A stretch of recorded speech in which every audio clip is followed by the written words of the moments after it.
저희가 다윗의 영성 시리즈를 계속하고 있는데 오늘은 특별하게 저희 본문이 이제 다윗의 장막이라고 하는 이제 다윗이 그 이스라엘 나라를 신정 통치국으로 만들었던 신정 왕의 시작을 알리는 장입니다.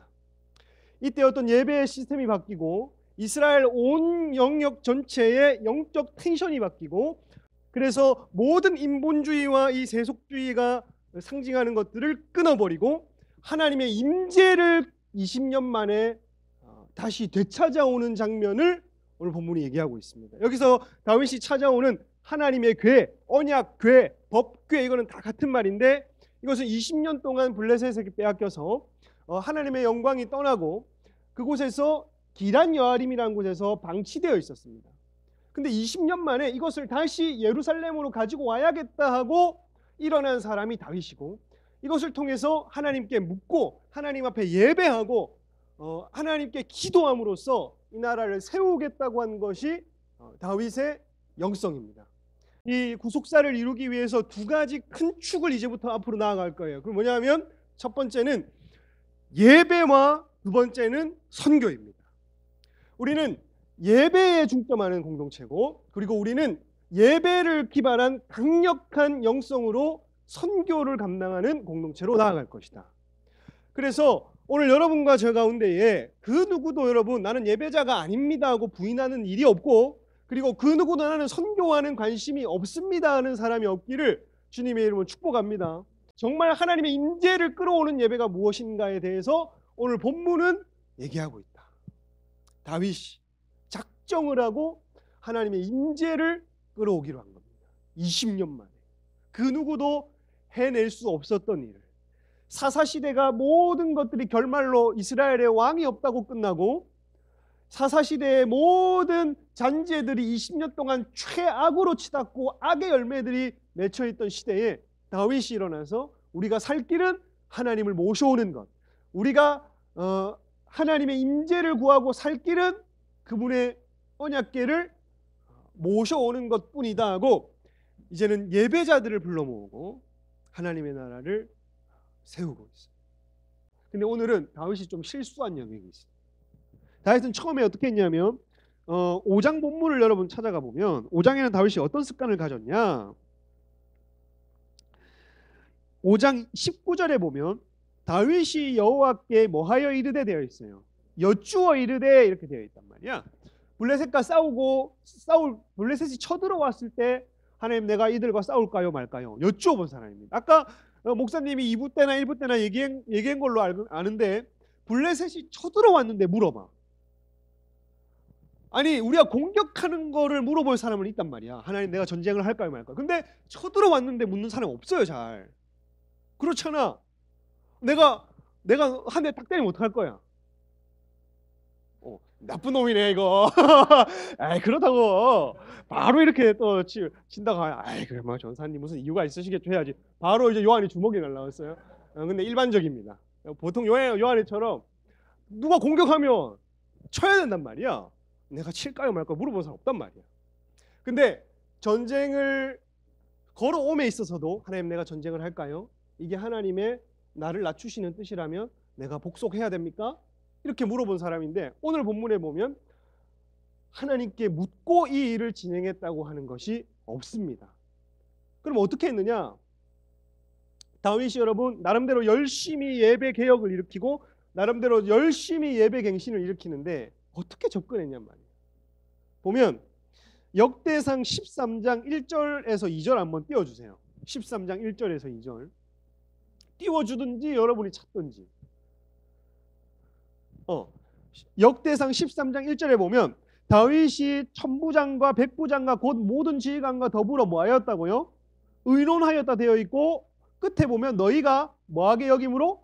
좋게 여기고 회중이 좋게 여기고 천부장 백부장 모든 지휘관들과 얘기하고 백성이 좋게 여기니까 이 일을 했단 말입니다. 하나님을 전혀 의지하지 않아 혈육을 의지했단 말이에요. 상의해봤단 말입니다. 우리 공동체 어떻게 이끌까? 뭐 하나님은 저기 처박아 놓고 그냥 우리끼리 의논하고 우리끼리 상의하고 우리끼리 계획 세우고 이 인본주의를 또다시 다윗이 찾으려고. 그리고 그 다음 절에 보면 너희가 좋게 여기고 그 다음에 보면 뭇 백성이 이 일을 뭐하게 여김으로 뭇 백성이 이 일을 좋게 여김으로 13장 아까 역대상 13장 보면 1, 2절 보면 뭇 백성이 좋게 여겨서 하나님의 임재를 상징하는 언약궤를 20년 만에 가지고 오겠다는 결정을 내려버립니다. 다시 여러분 다윗의 인생을 보면요, 다윗이 무조건 잘 산 사람은 아닙니다. 그 사람의 인생이요 이렇게 산 사람. 실수를 하면서 또 성숙해지고 또 은혜를 구하면서 또 성숙해지는 거죠. 다윗이 이제 사람들의 말을 듣고 그러면 우리는 하나님의 임재를 운반해야겠다 하고 사람들이 좋게 여기는 것, 사람들이 좋아하는 방식, 사람들이 좋아하는 액션을 취하기 시작한다. 뭐냐? 역대상 보면 우리 오늘 본문의 1절을 보세요. 읽어보겠습니다. 시작. 다윗이 이스라엘에서 뽑은 무리 3만 명을 다시 모으고 3만 명을 다시라는 말이 히브리어로 여러분 계속이라는 번역도 됩니다. 계속 모았다는 거예요. 사람들을 계속 모았는데 몇 명을 모았대요? 3만 명을 모았단 말이야. 그럼 어디서부터 어디까지 모았냐면 역대상 13장 5절을 가보세요. 이건 병행 본문입니다. 13장 5절 역대상 13장 5절을 보면 읽어보면 시작. 이에 다윗이 애굽을 사할 시내에서부터 하맛 어기까지 온 이스라엘을 불러 모으고 여기까지 애굽 시내부터 어디까지요? 하맛 어기까지란 말은 우리나라로 치면 저기 제주도부터 백두산까지 모든 한반도에 있는 사람들을 다 끌어모았다는 겁니다. 거기서 5분 거기서 선택된 사람들을 다 모은 거예요. 그러니까 철저한 준비를 했습니다. 하나님의 임재를 운반하기 위해, 하나님을 경험하기 위해, 하나님을 모신다는 명목으로 사람들을 뽑았습니다. 사람들과 의논했습니다. 사람들이 좋아하는 방식을 선택했습니다. 스케일 크게 뭔가를 준비했어요. 온 이스라엘에서 뽑은 겁니다. 근데 2절에 보면 다윗이 일어나 읽어보세요. 시작. 다윗이 일어나 자기와 함께 있는 모든 사람과 더불어 바알의 유다로 가서 거기서 하나님의 궤를 메어오려 하니 그 궤는 그룹들 사이에 좌정하신 만군의 여호와다. 다윗은 자기와 함께 있는 모든 사람을 끌고 간 겁니다. 모든 사람들. 보면 여기 보면 모든 사람과 함께 지역 이름이 뭐예요? 바알의 유다라는 말. 유다라는 말은 여러분 히브리어로 찬송하다, 찬양하다라는 뜻이에요. 그러면 바알레라고 하는 말의 어근은 주인이라는 뜻입니다. 두 개를 합성하면 뭐가 돼요? 찬양의 주인, 찬송의 주인인 거예요. 지명이 참 독특해요. 근데 이곳에 20년 동안 하나님의 임재를 상징하는 법궤가 숨겨져 있었고 아무도 하나님을 찾는 사람이 없었다. 하나님을 찾는 사람이 없어요, 여러분. 이 당시 하나님을 찾는 사람이 아무도 없었습니다. 여러분, 하나님을 찾으시기를 축복합니다. 예배 안에 하나님을 찾는 돌파구가 있습니다. 하나님을 찬양하고 기도하고 중보하고 하는 일에 하나님을 찾는 돌파구가 있고 교제가 있어요. 근데 20년 만에 이 일을 한 거예요. 바알레 유다, 찬송의 주인, 찬양의 주인, 예배의 주인을 모셔오려면 어떻게 해야 되는가? 예배의 주인의 마음을 합하고 그의 뜻을 합하게 하려면 어떻게 해야 하는가에 대해서 얘기했을 때 다윗이 첫 번째 선택한 것은 뭐다? 많은 사람을 필요로 했습니다.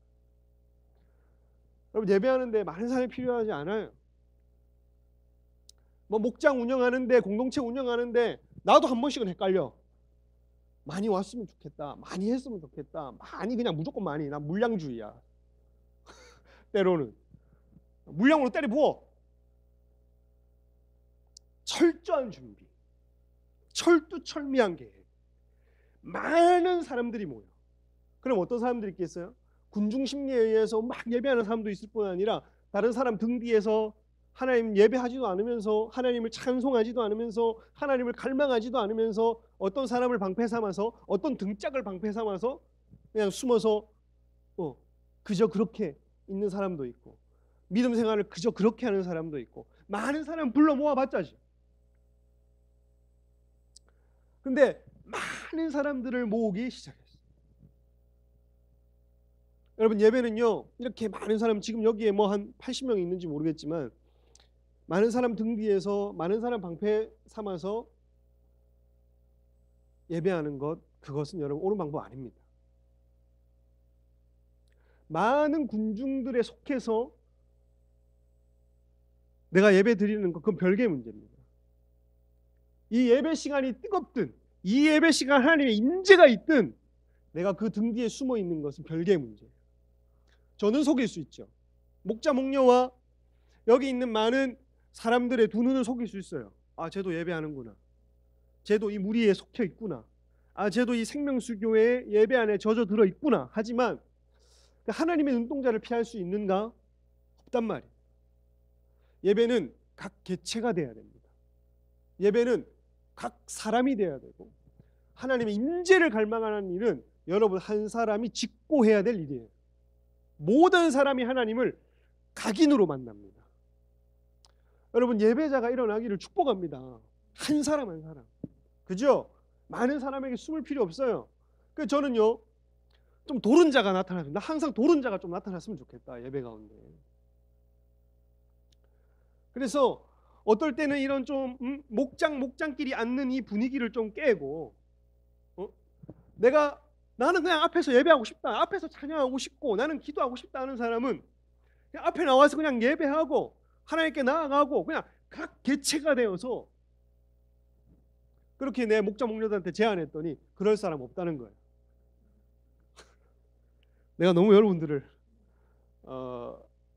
기대가 컸어요. 내가 목자 목녀한테 2번 거듭 물어봤어요. 아니 어떻게 이렇게 해놓으면 예배를 하고 싶은 사람들이 앞으로 안 나온다고 내가 막 했어. 근데 나보고 기대가 크다는 거야. 아버지, 여러분, 진짜 도른자가 예배에 도른자만 나와도 정말 마음이 흡족할 것 같아요. 제가 20살, 21살 때 앞자리에 옛날에 생명수교회에도 장로석이라는 게 있었거든요. 장로석.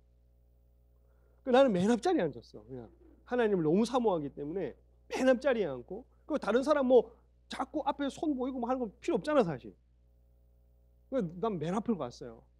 가서 그냥 맨 앞자리 그냥 정중앙에 앉아놓고 성경 펴놓고 이렇게 말씀을 듣고 예배했습니다. 근데 어느 날 갑자기 뭐 장로석이 생겨가지고 장로석 해놓고 내가 성경책 늘 놔두고 갔는데 내가 앉아있으니까 지금은 나간 장로님 중에 한 분인데 여기는 장로석이라면서 막 뭘 하는 거야. 또 누군지 알겠네. 뭐 성대모사 비슷하게 나갔는데 여기는 장로석이라고 막 하는 거예요. 그래서 예배당에 장로석이 막 성도석이 어디 있어요? 그때는 젊은 패기가 있었다. 그래서 그 장로석에 앉았지 뭐. 묻자겠노. 장로석이라는 거. 우리가 언제부터 장로석이 있었냐고. 첫 주에는 저와 장로님들이 같이 앉았습니다. 근데 그 다음 주 와보니까 장로석이 없어졌어. 그러니 여러분, 그냥 어떤 뭔가 경계를 지어놓고 뭔가 사람을 의식하고 많은 사람이 필요하고 어떤 형식이 필요하고, 제가 정말 바라는 예배는 어느 때에는 청년부 공동체를 넘어서 이 생명수교의 예배가 그냥 형식이 무너지는 예배, 임재가 너무 확연하게 드러나서, 그러니까 뭐 유정이, 효정이 이런 애들이 막 하다가 신디 치다가 댕댕댕 이러기도 하고,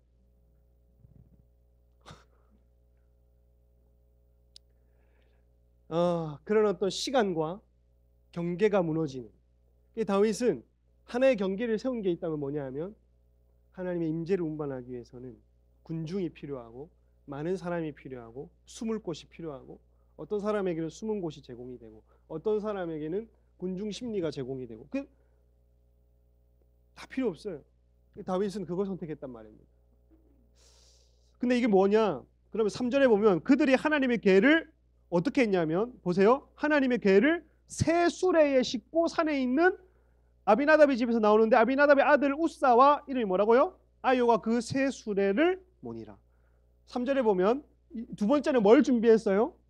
새 수레, 헌수레, 새 수레, 새로 장만한 수레를 준비했다. 새 수레는 그 당시 여러분, 새 수레는 우리로 치면 람보르기니나 벤츠나 BMW나 포르쉐나 이런 이동수단을 얘기하는 거예요. 거짓말하고 있네.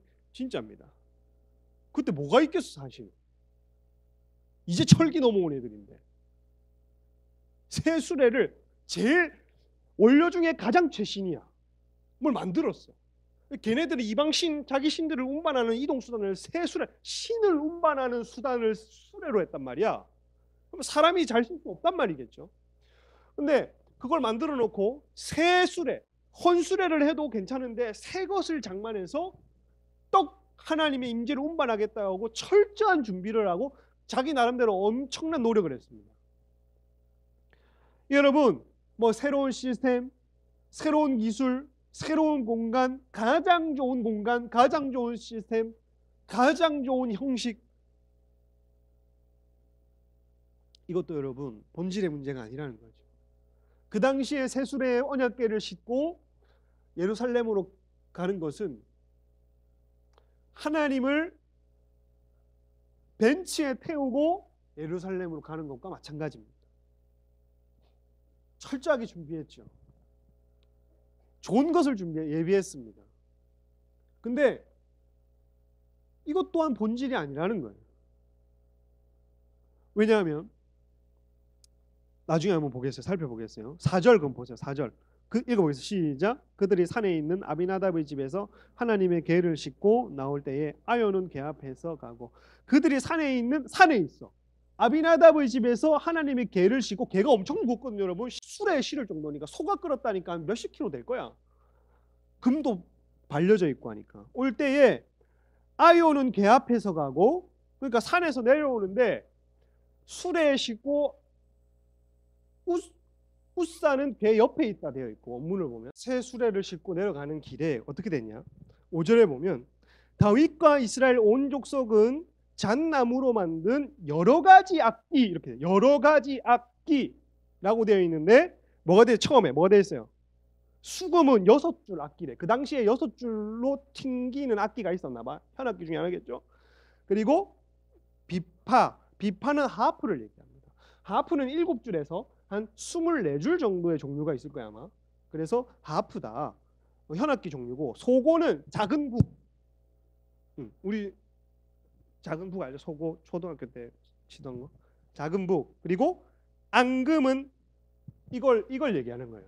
이거 심벌. 이거는 뭐 전자라 소리가 안 나네. 그리고 뭐가 있어요? 제금은 체명악기라고 해서, 이거는 그냥 뭐 이것도 다 악기 종류겠지. 체명이니까 이거를 전체를 둥 치면 울리면서 소리가 나가니까 뭐 뒤에 두 개는 다 악기고 앞에는 뭐 이제 줄악기다. 근데 연주하니라라고 하는 것을 보니까 히브리어로 놀았다라는 뜻입니다. 샤하크라는 말은 놀았다, 축제할 때 이 말을 쓰고, 축제할 때 자기들은 좋아요. 자기들은 기뻐. 자기들은 임재가 있는 것 같아. 여러분, 예배가 속을 수 있다니까요. 그래서 각자가 돼야 되는 거예요. 얘네들은 기쁘다니까. 지금 여러 가지 악기를 썼다잖아요. 사람이 많이 모였습니다. 가장 좋은 시스템을 드렸습니다. 가장 좋은 환경을 만들었습니다. 근데 신나기까지 했어요. 어쩌면 오늘 우리가 드린 예배보다 더 좋을 수도 있어. 그냥 감정적으로는, 확작용으로는 아주 좋을 수 있습니다. 근데 이게 아니라니까요. 아닌 걸 지금 얘기를 하고 있다. 세 번째는 여러 가지 모든 종류의 악기를 동원해서 하나님을 예배했습니다. 그러면 나는 칭찬을 했을 거야. 왜냐하면 이게 만약 우리 예배팀이었으면 막 악기를 다룰 줄 아는 애들이 너무 많이 막 지원을 하면 좋잖아. 그렇습니다. 6절 읽어볼게요. 시작. 그들이 나곤의 타작마당에 이르러서는 소들이 띠므로 하나님의 궤를 붙들었더라. 나곤이라고 하는 말은 준비, 올바름, 바름, 이렇게 준비된 타작마당, 올바름을 추구한다. 준비된 것들이 필요하다. 올바름이 필요하다는 거예요. 타작마당은 뭐예요? 껍질이 벗겨지는 겁니다. 이런 우리가 추구했던 모든 예배 형식이 벗겨지는 거예요. 오늘 다윗이 추구했던 모든 예배 형식이 타작마당에 이르는 순간 뭐가 뛰어요? 소가 아니라 소 뛰는 거 본 사람. 개 뛰는 건 좀 봤어도 소 뛰는 건 못 봤단 말이야. 소가 어찌 뛰겠노? 소는 늘 6시 내 고향에서 이렇게 가는 것만 봤는데 소가 어떻게 뛰겠노? 뭐 어쨌든 한번 뛰었겠지. 그러면 요 소가 띠므로, 소들이 띠므로 웃사가 손을 들어 하나님의 계를 뭐 했다고요? 붙들었다. 근데 그 다음 구절 보면 뭐라고 돼 있냐면, 읽어보겠습니다. 시작.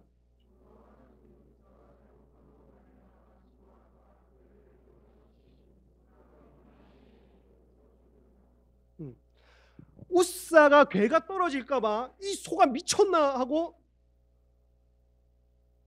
괴가 떨어지는데 그걸 잡으려고 한 건 잘한 일이야, 못한 일이야? 아주 잘한 일이죠. 하나님이라고 상징하는 물건이 떨어지는데 자기 손으로 턱 만졌는데 웃사가 어떻게 됐어요? 죽었다는 말, 여기서 죽었다는 말은 역대상에 가보면 파괴됐다, 히브리어로 여기가 나카라는 말인데 파괴됐다, 파열됐다는 말입니다. 그러니 뭔가 이게 잡다가 소가 뭐 뛰면서 막 발을 이렇게 했는지 아니면 뭐 이거를 했는지 모르겠지만 이게 뭐 파열이 돼서 죽었나. 그래서 나중에 이름을 지을 때 보면 베레츠 우사라고 하는, 베레츠 우자라고 하는 게 그 다음 구절에 나오는데, 이게 베레츠라고 하는 말은 파열됐다, 파멸됐다는 뜻이고, 우자는 힘이라는 말입니다. 힘. 뭐라고요? 힘. 강함을 뜻합니다. 그러면 이걸 두 합성어를 합하면 뭐예요? 힘이 파열됐다, 강함이 파괴됐다. 다윗이 하나님을 의지하지 않고 자기가 옳다고 생각하는 모든 예배의 형식, 자기 힘으로 모든 사람을 불러 모은 것, 자기 힘과 능력으로 모든 시스템을 구축해 놓은 것, 자기 힘과 노력으로 모든 새 수레를 준비할 만큼 재력을 쏟아 부은 것, 이 모든 노력과 철저한 준비를 페레치우스, 힘을 파괴시키고 강함을 파괴시켰다는 겁니다. 왜 이런 일이 있었는가? 왜 이런 일이 있는가? 왜 준비했다고 하는 예배가 이렇게 파멸이 되는가? 그러니 여러분, 그 다음 여기 민수기 4장 15절 한번 가보죠. 민수기 4장 15절에 답이 있습니다. 찾았습니까?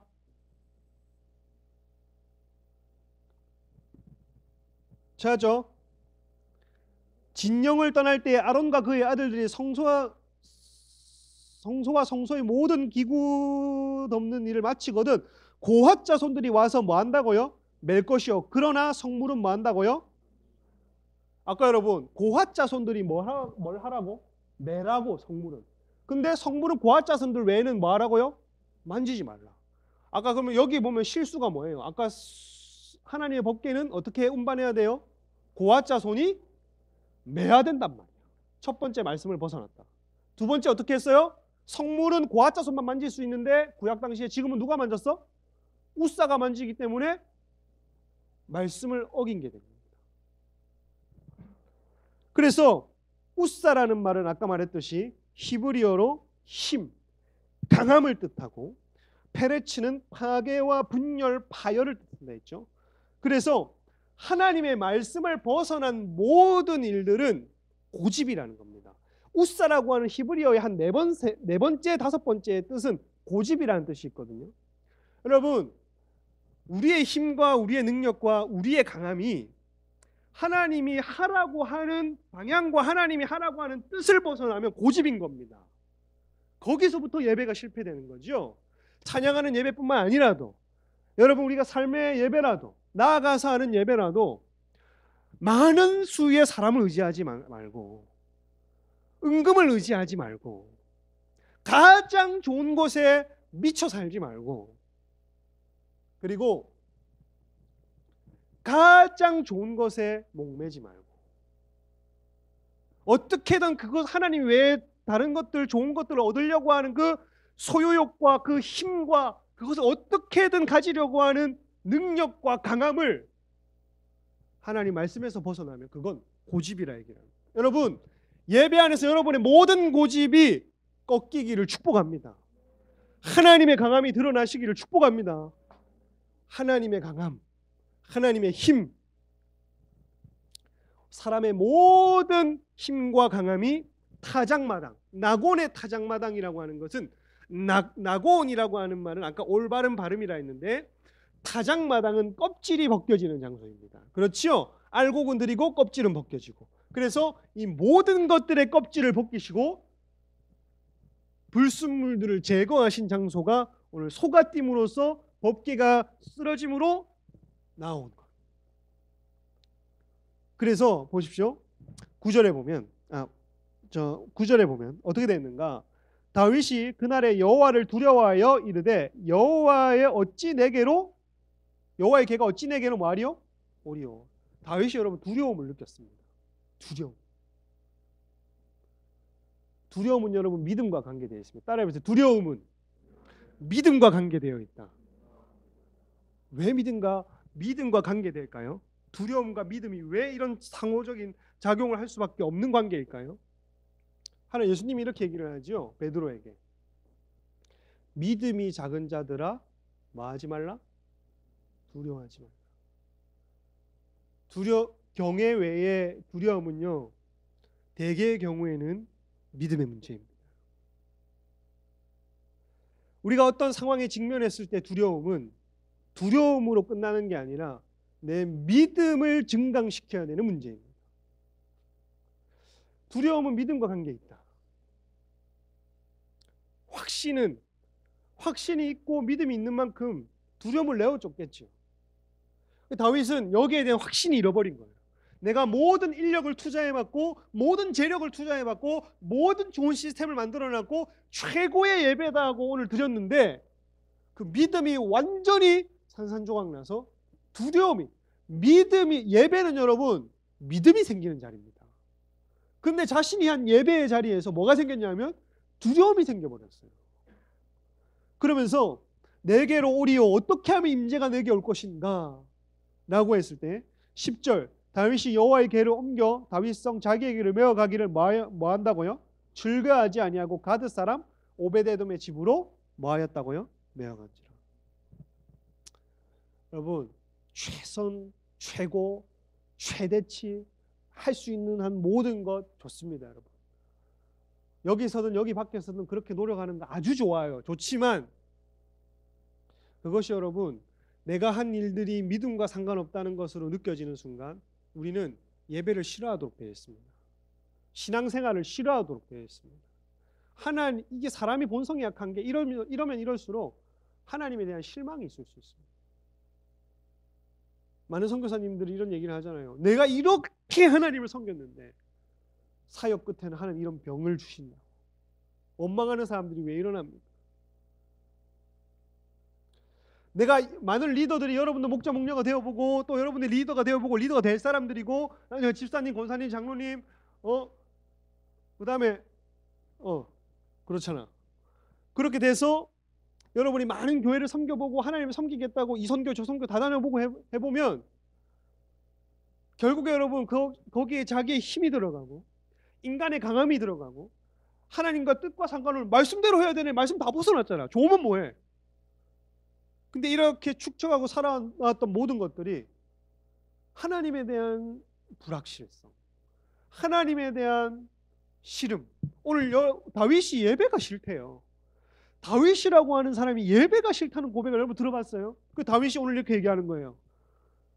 자기에게로 메어오기를 즐거워하지 아니하고 하나님의 임재를 그렇게 갈망하는 사람이 누구한테 줘버려? 가드 사람 오베데돔한테 줘버렸어.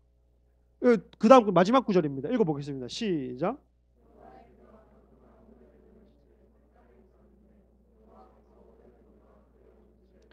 여호와에게 하나님의 임재를 상징하는 하나님의 궤가 가드 사람 오베데돔의 집에 석 달 동안 있었는데 여호와께서 오베데돔의 온 집에 복을 주셨다. 이렇게 되어 있어요. 어떤 복을 주셨는가? 참고로 오베데돔이라는 말은 아바드라고 하는 히브리어와 에돔이라고 하는 에돔 지역을 얘기하죠. 불다. 요거의 합성어인데 이것은 에돔의 종이라는 뜻입니다. 가드 사람 오벳에돔이라고 해서 이 사람이 이방인이냐 레위인이냐에 대한 분분한 분쟁이 많아요. 어쨌든 역대상 16장 38절에 가보면 이렇게 되어 있어요. 찾으실 사람 찾고 저기 시스템 좋은 시스템 의지하지 말라 했는데 빨리 찾아주세요. 오벳에돔과 그 형제 68명과 여두둔의 아들 오벳에돔과 호사를 문지기로 삼았고, 보세요.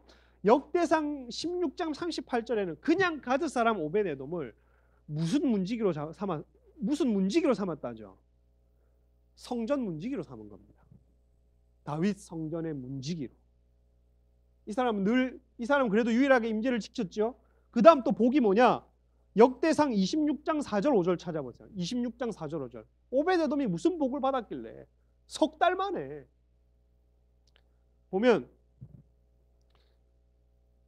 찾았습니까?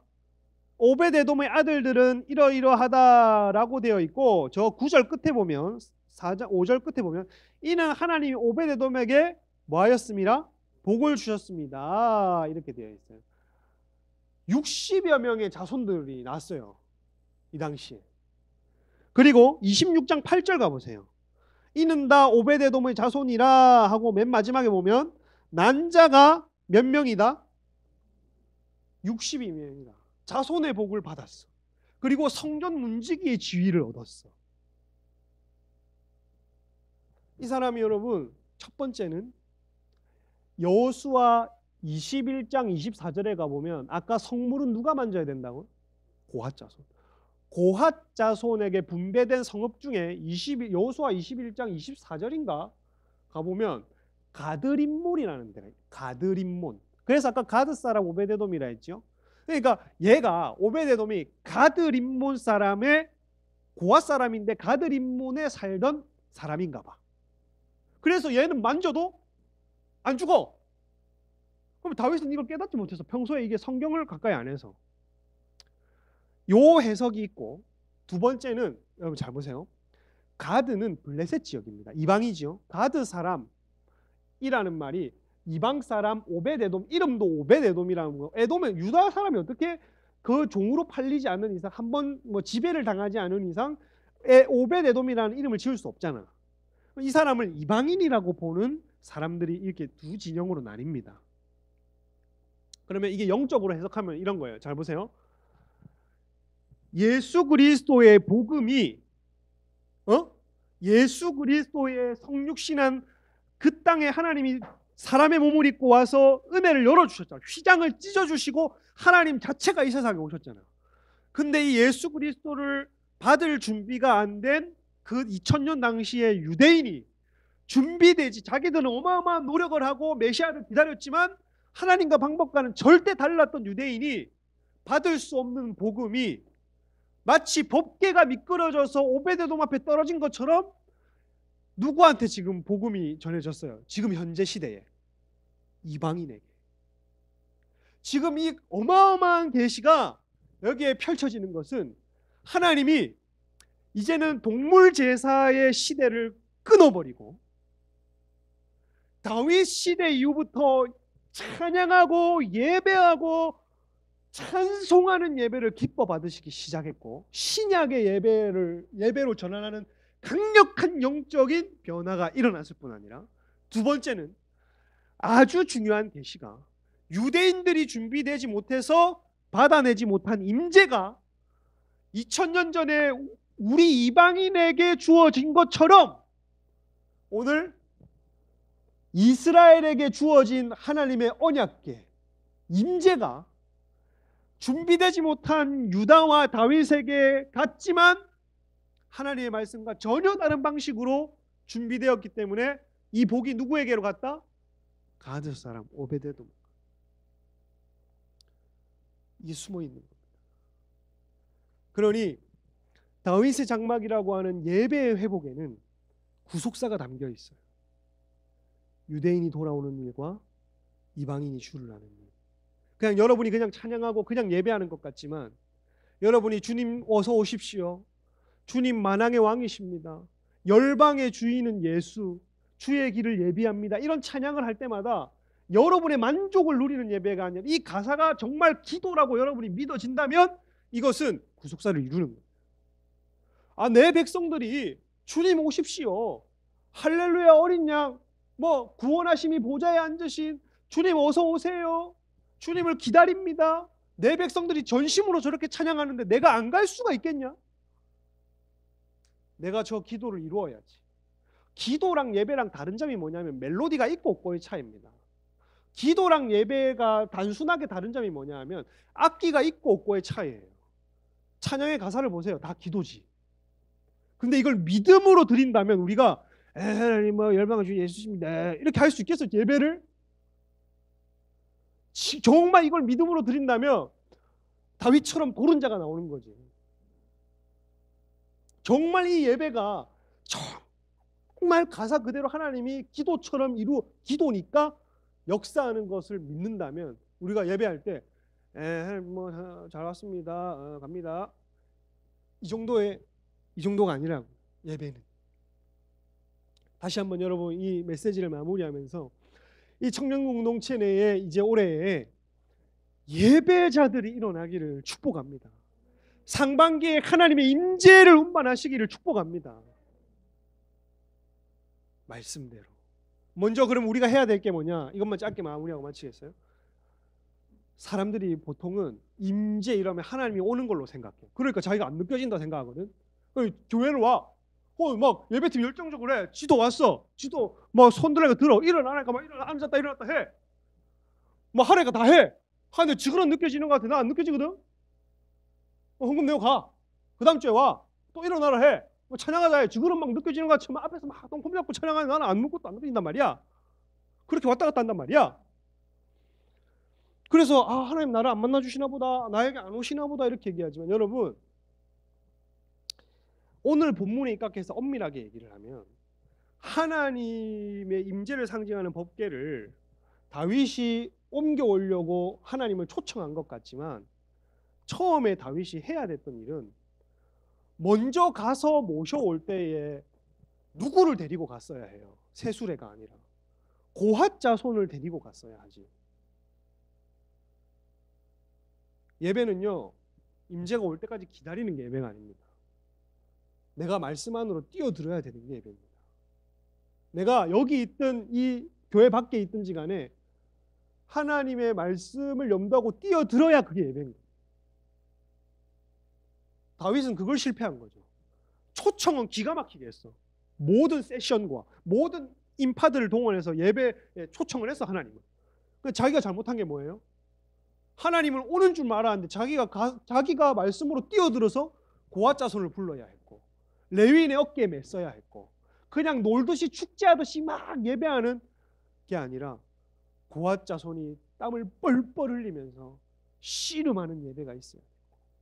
성별하게 구별된 시간이 있어요. 여러분 하나님의 임재를 우리가 초청하지만 오늘 이 공간을 또 나가서 이제 세상으로 갈 여러분, 저와 여러분이 하나님 말씀 안으로 뛰어드시기를 축복합니다. 말씀이 아니라고 하면 사람 무서워하지 않고 안 하는 겁니다. 말씀이 맞다 하면 사람 무서워하지 말고 행하는 겁니다. 말씀이 아니라고 하면 돈에 매이지 말고 그냥 가는 거예요. 말씀이 아니라고 하면 돈에 얽매이지 말고 멈추는 겁니다. 말씀이 아니라고 하면 하나님이 인맥 아니다라고 얘기를 하면 철저하게 다룸을 받는 겁니다. 하나님을 초청하듯이 우린 또 말씀으로 뛰어들어야 됩니다. 오늘 저와 여러분 그리고 오늘 이 공동체 가운데에 예배의 영이 부어지시기를 주님의 이름으로 축복합니다.